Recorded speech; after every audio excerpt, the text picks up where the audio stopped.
Alright, kasama natin yung ating ito, Piaggio na Ape City. So meron tayong langis, oil filter, ayan, imbudo, tapos 24 ayan, millimeter pang baklas natin sa drain bolt ng langis. At ito yung pang baklas natin ng oil filter. Ayan, so kailangan din natin to. Ayan, diskarte natin. Ayan, pang papaikot natin dito. Ayan, para maikot natin. Then ito, mga lagayan ng langis. Dito tayo sa ilalim. Ito yung drain bolt ng ating langis. Ayan, dito. Tapos itong katabi niya bandang taas, itong malaking kulay black na ito, yan yung oil filter. So tatanggalin natin, drain natin yung langis, tsaka natin tatanggalin ito.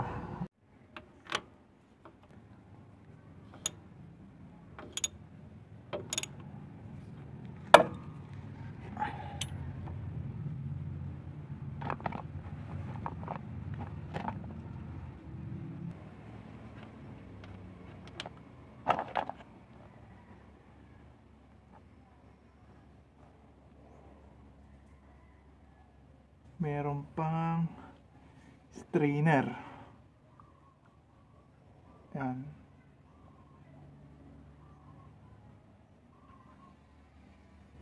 Oh.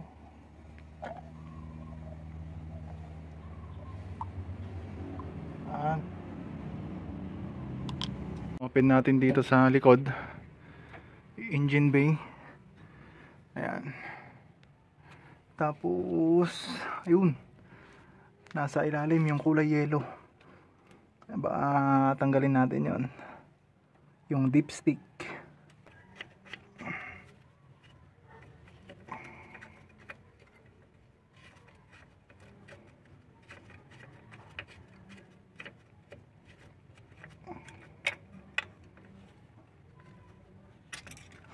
Natanggal yung dipstick. Medyo mahirap lang siya tanggalin kasi masikip ang engine bay. Habang dinidrain natin yung langis sa loob, sunod natin to. Yan, lagay lang natin yan. Yan.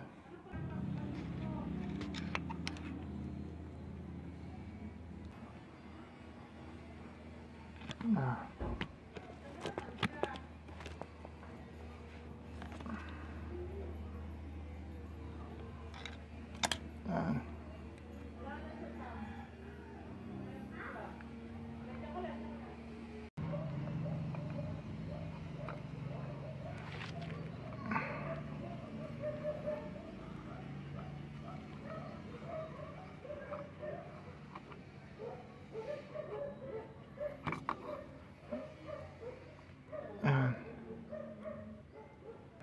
So ayun, natanggal natin yung filter.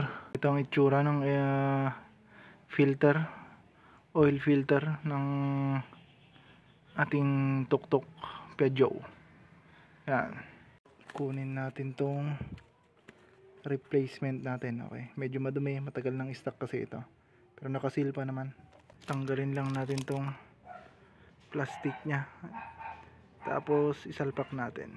So nagka problema tayo dito, iba yung size, hindi swak itong ating tools na ito.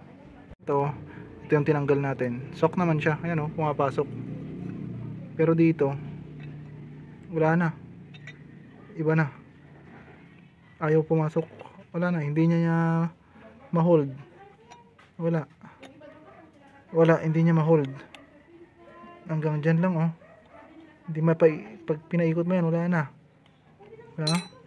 Hindi siya pumapasok dito, kaya kumuha tayo ng iba. Ayan, gagamit tayo ng ibang tools kasi nga hindi mataba ito. Genuine na Piaggio naman pero iba, ayaw pumasok nung tools na binigay. Gamit tayo ng iba.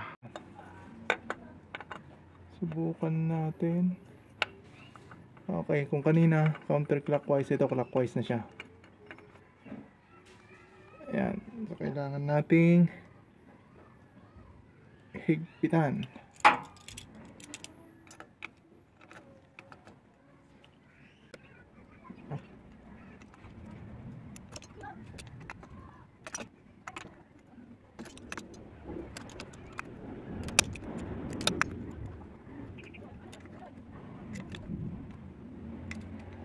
Ayan, so nakapahigpitan na natin.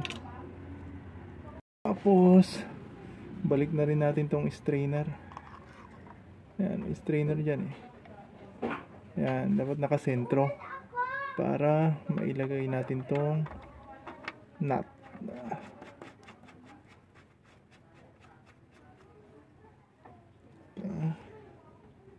Higpit.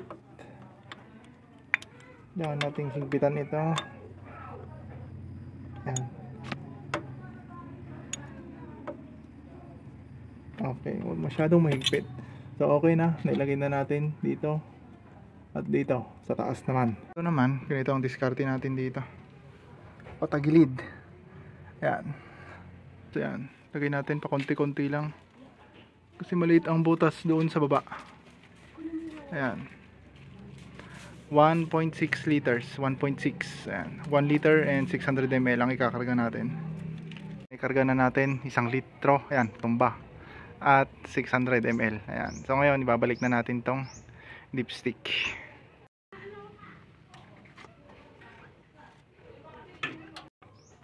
Ayan, medyo mahirap talaga to. Kasi masikip ang engine bay. Ayan. Ayan. Para ma-check natin, baklasin natin kung tama yung nailagay natin. Ano? Baklasin natin itong dipstick. Tsaka natin check. Yan. Check natin. So ayun.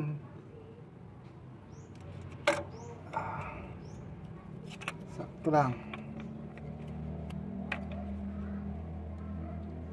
Yan. So ang gagawin natin, i-observe natin ano, itong nilagay nating filter kung tama ba, kung walang tagas.